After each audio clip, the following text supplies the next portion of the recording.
تعالیٰ نے عدالت کا حکم دنیا میں زندہ لوگوں کے اوپر کسی کو نہیں. ڈائریکٹ وہی ہو رہی ہے, یہ یاد رکھیے. اتبع سببا, یہ اس مرضی مطلب میں لے لیں, جو مرضی سائنس لڑا لیں, دنیا میں ایسا کوئی علاقہ نہیں. اور اگر یہ حدیث ضعیف ہے کسی بھی وجہ سے, مگر متن حضرت حسن علیہ السلام سے ہی ہے, تو پھر تو حسن علیہ السلام کو ہی پڑھا تھا. اس لیے میں ان ترجمے کے اوپر نہ جانے پہ اس لیے مجھے تکلیف ہوتی ہے. قرآن پاک میں اس کا اصلی مطلب کوئی اور کہیں اور سے لے نہیں سکتا تھا, وہ سورہ یاسین. وہاں انہیں ایک قوم ملی. جی, ہم نے ان سے کہا اے ذوالقرنین, تمہارے پاس دو راستے ہیں, یا تو ان لوگوں کو سزا دو یا پھر ان کے معاملے میں اچھا رویہ اختیار کرو. انہوں نے کہا میں ان میں سے جو کوئی ظلم کا راستہ اختیار کرے گا اسے تو ہم سزا دیں گے, پھر اسے اپنے رب کے پاس پہنچا دیا جائے گا اور وہ اسے سخت عذاب دے گا. البتہ جو کوئی ایمان لائے گا وہ نیک عمل کرے گا تو وہ بدلے کے طور پر اچھے انجام کا مستحق ہوگا. اور ہم بھی اس کی تفصیل بہت لمبی ہے اور اس کے اندر کچھ ایسے پوسچولیٹس ہیں جو کہ ضروری ہیں ڈسکس کریں, مگر ہمارا چونکہ موضوع یہ نہیں ہے, کیونکہ انبیاء کی جتنی بھی لسٹ ہے اس پہ ان تمام انبیاء کے ساتھ اس پوری لسٹ میں اللہ تعالیٰ نے عدالت کا حکم دنیا میں زندہ لوگوں کے اوپر کسی کو نہیں دیا. تو اس لیے عمر بن خطاب رضی اللہ تعالیٰ نے کہا تھا کہ ذوالقرنین جو ہے نا ایک فرشتہ ہے, وہ انسان نہیں ہے. تو مگر اگر یہ سمجھ لیں عدالت اللہ تعالیٰ نے لگوائی تھی, کیونکہ دنیا میں تو عدالت نہیں لگواتے اللہ تعالیٰ, یہ ڈائریکٹ وہی ہو رہی ہے, یہ یاد رکھیے گا. ہم نے ذوالقرنین سے کہا, ڈائریکٹ وہی ہو رہی ہے. تو غالب گمان یہ کیا جا سکتا ہے, یہاں پہ ایک گمان تو کیا جا سکتا ہے کہ یہ نبی ہی ہیں جن پہ ڈائریکٹ وہی ہو رہی ہے. ٹھیک ہے, تو سزا کے لیے اور جزا کے لیے اوپن کورٹ دے دی اللہ تعالیٰ نے ذوالقرنین کو یہاں پہ. بہرحال موضوع یہ نہیں ہے, اس لیے میں اس کی تفصیل میں نہیں جا رہا. اس کے بعد وہ ایک اور راستے کے پیچھے چل پڑے.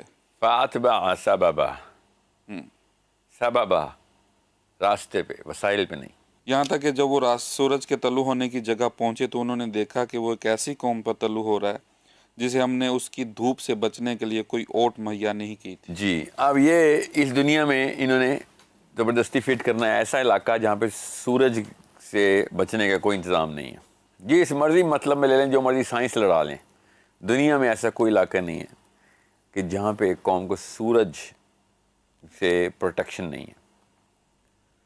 دنیا ایک کرہ ہے, اس کرے کو جس جگہ پہ جو بھی کرہ حصہ اس کرے کا سورج سے پروٹیکٹڈ ہے, جس وجہ سے وہ وجہ کرے کے اوپر لپیٹی ہے اللہ تعالیٰ نے, وہاں سے سورج کی پروٹیکشن, سورج سے پروٹیکشن ہو رہی ہے. سو اس کا بس ایک ہی مطلب ہے کہ سورج کی اس پروٹیکٹیو لیئر کے اندر, ارتھ کی پروٹیکٹیو لیئر کے اندر ایک سوراخ ہے, اس سوراخ کے تھرو سورج کی کرنیں اپنی تمام تر ریڈیشن نیچے لے کے آ رہی ہیں اور ذوالقرنین اس جگہ پہ پہنچ گئے. اس کا بس یہی مطلب یہ رہ سکتا ہے اگر زبردستی کھینچنا ہے تو, ورنہ اس کا آسان سا مطلب یہ ہے کہ یہ چونکہ اب ادھر جا چکا ہے جہاں پہ یہ سارے کے سارے معاملات اسپیس اینڈ ٹائم کے الگ سے ہو رہے ہیں, تو وہاں پہ ایک ایسا پلانٹ ہے جہاں پہ اس طرح کا ایٹماسفیئر نہیں ہے جو سورج سے پروٹیکٹ کر سکے, جیسے ہماری پلانٹ ارتھ کا ہے, جو کہ ہمیں سورج سے پروٹیکشن ملتی ہے. سیدنا حسن علیہ السلام نے اس قوم کے بارے میں بتایا کہ یہ قوم ایسی تھی کہ جو دن کو پانی کے اندر چلی جاتی تھی اور رات کو پانی کے باہر آ جاتی تھی, کیونکہ رات کو سورج جو ہے وہ الٹی طرف ہوتا ہے پلانٹ کے. تو صاف سمجھ آ رہی ہے کہ یہ کسی اور ہی قسم کی مخلوق ہے. اب حضرت حسن علیہ السلام کے بارے میں کوئی یہ کہہ دے کہ یہ حدیث ضعیف ہے, تو جس نے بھی یہ حدیث ضعیف جھوٹ باندھا ہے حضرت حسن پہ, اس کو یہ پتہ تھا کہ ذوالقرنین زمین میں نہیں تھا, کیونکہ وہ مخلوق زمین ہی نہیں ہے جس کی وہ بات کر رہے ہیں. اور اگر یہ حدیث ضعیف ہے کسی بھی وجہ سے, مگر متن حضرت حسن علیہ السلام سے ہی ہے, تو پھر تو حسن علیہ السلام کو ہی پڑھا تھا کہ وہ اس پلانٹ پہ نہیں ہے. تو شواہد تو ہمارے پاس سارے ہیں, صحابہ کی ٹیسٹمنی سے ہی سارے کے سارے شواہد دے رہے ہیں. تو اس لیے کوئی یہ نہ کہ سلف صالحین کو کوئی اور مطلب سمجھ آئے, ساحل میاں آپ کو کچھ اور. سلف صالحین کو جو بھی مطلب سمجھ آئے, صحابہ کو جو مطلب سمجھ آئے, میں ادھر سے کھینچ رہا ہوں. بیچ میں جو کوئی بھی آ جائے وہ میرا نبی نہیں ہے. تو نبی نے جن کو سمجھایا ان سے میں سمجھ رہا ہوں, انہوں نے یہ ڈائریکٹ لکھ کے دیا ہوا ہے. آپ کوئی قوی حدیث لے کے آ جائیں کہ ذوالقرنین زمین پہ ہی تھا, یا آپ ضعیف حدیث ہی لے آئیں کہ ذوالقرنین زمین پہ تھا, تو میں مان لوں گا. آپ کے پاس تو ضعیف حدیث بھی نہیں ہے, کبھی تو چھوڑیں. میرے پاس اگر ساری ضعیف حدیثیں بتا رہی ہیں کہ ذوالقرنین آسمان کی طرف گیا تھا, تو آپ کے پاس کم از کم ضعیف حدیثیں ہونی چاہیے کہ نہیں ذوالقرنین زمین پہ ہی گیا تھا. تو اس لیے یہ مت بتائیے کہ آپ کے بزرگان نے کیا لکھا ہے. میرے بزرگان, اپنے بزرگان صحابہ اور اپنے نبی کی طرف سے آپ کو یہ بیانیہ جاری کر رہا ہوں.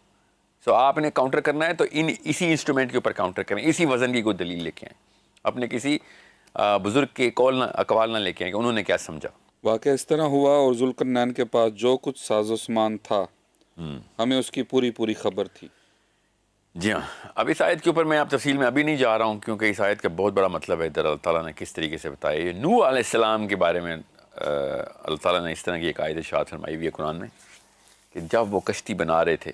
تو میں اس تفصیل میں نہیں جا رہا کیونکہ ہمارے موضوع سے تعلق نہیں ہے, مگر یہ سوچنے والے کے لیے بہت زبردست دروازہ ہے یہاں سے جو کھل جاتا ہے. جی, اس کے بعد وہ ایک اور راستے کے پیچھے چل پڑے یہاں تک کہ جب 2 پہاڑوں کے درمیان پہنچے. یہ آپ غور سے سمجھیں, ادھر آگے یہ جملہ پورا آیت پوری کریں جو ترجمہ لکھا ہوا ہے. یہاں تک کہ جب وہ 2 پہاڑوں کے درمیان پہنچے تو انہیں پہاڑوں سے پہلے کچھ لوگ ملے جن کے بارے میں ایسا لگتا تھا کہ وہ کوئی بات نہیں سمجھتے. جی ہاں, انہوں نے رک جائیں کیونکہ ایک آیت کا حتیٰ اذا بلغ بین السدین, کہاں ہے پہاڑ؟ ادھر عربی میں تو کہیں نہیں لکھا پہاڑوں کے بیچ میں پہنچے. پہاڑ کا تو لفظ ہی نہیں ہے آیت میں. حتیٰ اذا بلغ بین السدین, سدین کے بیچ میں آئے اور سمجھ لیں کہ یہ پہاڑ ہے. تو اسی آیت کا آخری لفظ آپ نے پہاڑی میں لینا تھا, وہ تو نہیں لیا کسی نے. اس سے اگلی آیت کا جو آخری لفظ ہے بین السدین میں آئے ہیں, سمجھ لیں 2 پہاڑوں کے بیچ میں آئے ہیں ذوالقرنین, اور اینڈ میں آ کے انہوں نے سدا ہی کریٹ کیا. تو تیسرا پہاڑ بنایا انہوں نے تو حضرت ذوالقرنین نے پہاڑ تو نہیں بنایا نا. ہم سب کو پتہ ہے کہ حضرت ذوالقرنین نے according to the classical definition دیوار بنائی ہے نا. تو پھر یہاں پہ 2 دیواروں کے بیچ میں پہنچائے نا, 2 پہاڑوں کے بیچ میں کیوں پہنچا رہے ہیں؟ انہوں نے بعد میں دیوار کی اور پہلے جی کیونکہ سدین پہاڑ ہیں ہی نہیں. کون بتائے گا؟ قرآن خود بتائے گا, کوئی اور نہیں بتائے گا. اس لیے میں ان ترجمے کے اوپر نہ جانے پہ اس لیے مجھے تکلیف ہوتی ہے, کیونکہ قرآن پاک میں اس کا اصلی مطلب کوئی اور کہیں اور سے لے نہیں سکتا تھا. وہ سورہ یاسین ہے. سورہ یاسین کی آیت نمبر 38 وہ کھولیں اور وہ پڑھیں تاکہ آپ کو پتہ چلے کہ اللہ تعالیٰ نے یہ ذوالقرنین کر کیا رہے تھے اور کس طریقے کا بیریئر بنانا تھا. کیونکہ یہاں پہ اللہ تعالیٰ کیا کہہ رہے ہیں کہ ذوالقرنین ان 2 بیریئرز کے بیچ میں پہنچے. ایک بیریئر ادھر اور ایک بیریئر ادھر, اور بیچ میں ایک قوم ہے. وہ پیتھ ویز ہیں جس کے اندر بیریئر ہے, جس کے دروازے میں بیریئر لگے ہوتے ہیں, اور ان کے بیچ میں ذوالقرنین آ گئے ہیں اس وقت. اللہ تعالیٰ یہ بتا رہے ہیں. اب تیسری جگہ نکلے نا, پہلے سیٹنگ آف دا سن کے پاس گئے, پھر برتھ آف دا سن کے پاس گئے, اور اب تیسرا سفر شروع ہوا ہے. ٹھیک ہے, اور اب یہ ان 2 بیریئرز کے بیچ میں پہنچے ہیں. ابھی بتاتا ہوں سورہ یاسین آیت نمبر 38 وہاں تک آپ کھول لیں. تو جب آپ 2 بیریئرز کے بیچ میں پہنچیں گے تب کہیں جا کے وہ والا بیریئر سمجھ آئے گا جو ذوالقرنین نے بنایا. وہ ایک ہی لفظ ہے, بین السدین پہاڑ ہیں, تو پھر ذوالقرنین نے بھی پھر اصلی پہاڑ ہی بنایا ہوگا. اس کی دیوار کو آپ دیوار نہیں بولیں گے, پھر پہاڑ ہی بولیں گے, کیونکہ وہ سدا اور سدین ایک ہی لفظ ہے. 2 سدین 1 سدا, یہ قرآن پاک خود بتا رہا ہے پے در پہ اپنی آیات میں. آپ نے ایک جگہ پہاڑ لے کے, جیسے اوپر سبابا کو ایک جگہ وسائل لے کے دوسری جگہ راستہ بنا دیا ہے, اس طریقے سے اوپر سدین کو ایک جگہ پہاڑ بنا کے تیسری جگہ دیوار نہیں بنا سکتے. سو قرآن پاک نے بتایا ہوا ہے کہ کس طریقے کا بیریئر ہے اور کیا معاملہ ہے کہ ذوالقرنین کے سامنے اس کے ساتھ ہوا ہے.